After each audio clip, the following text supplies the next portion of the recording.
నేను చంద్రబాబు నాయుడు కొన్ని సూటుగా ప్రశ్నలు అడుగుతా ఉన్నా, చెప్పే ధైర్యం తనకు ఉంటే చెప్పమని చెప్పి అడుగుతా ఉన్నా.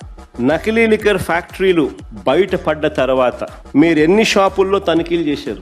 ఎన్ని నకిలీ లిక్కర్ బాటిళ్లు పట్టుకున్నారు? ఏ షాపుల్లో గుర్తించారు? ఒకటిలా అన్ని షాపులు వీళ్ళయే, పట్టుకుంటే అన్ని చోట్ల దొరుకుతాయి కాబట్టి యాయి చేయరు.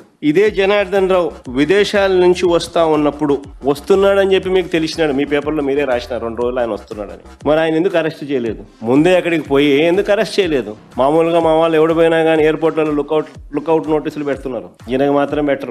దర్జాగా ఆయన వస్తాడు. నేను అడుగుతా ఉన్నా, మరి ఈ జనార్దన్ రావు అనే ఈ మనిషి వీడియోలో ఎలా మాట్లాడగలిగాడు? ఆ వీడియోని ఎలా బయటకు పంపగలిగారు? ఆశ్చర్యం ఏమిటో తెలుసా, తన ఫోన్ పోయింది అని చెప్పిన జనార్దన్ రావు ఇవన్నీ చేశాడు. ఫోన్లో రికార్డింగ్, ఆయన ఆడియో, ఆయన వీడియో, ఆయన మాటలు. ఫోన్ పోయిందని చెప్తా ఉన్న ఈ వ్యక్తి దాంట్లో ఉన్న నుంచి బయటకు పంపించడం, దాంట్లో చాట్స్ కూడా క్రియేట్ చేయడం. ఫోన్ పోయిందని చెప్పిన ఈ వ్యక్తి ఆ ఫోన్ నుంచి తప్పుడు ఫ్యాబ్రికేటెడ్ స్క్రీన్ షాట్స్ తీయడం, ఇది ఎలా సాధ్యమో అని చెప్పి నేను అడుగుతా ఉన్నా. ఫోన్ పోయిందని చెప్తా ఉన్న ఈ వ్యక్తి ఇవన్నీ చేసి అవన్నీ బయటికి రావడం, అవన్నీ ఈనాడు ఆంధ్రజ్యోతి TV5లో రావడం ఎలా సాధ్యమో అని చెప్తున్నాను. తెలుగుదేశం పార్టీకి సంబంధించిన సోషల్ మీడియాలో రావడం ఎలా సాధ్యం అంటుంది?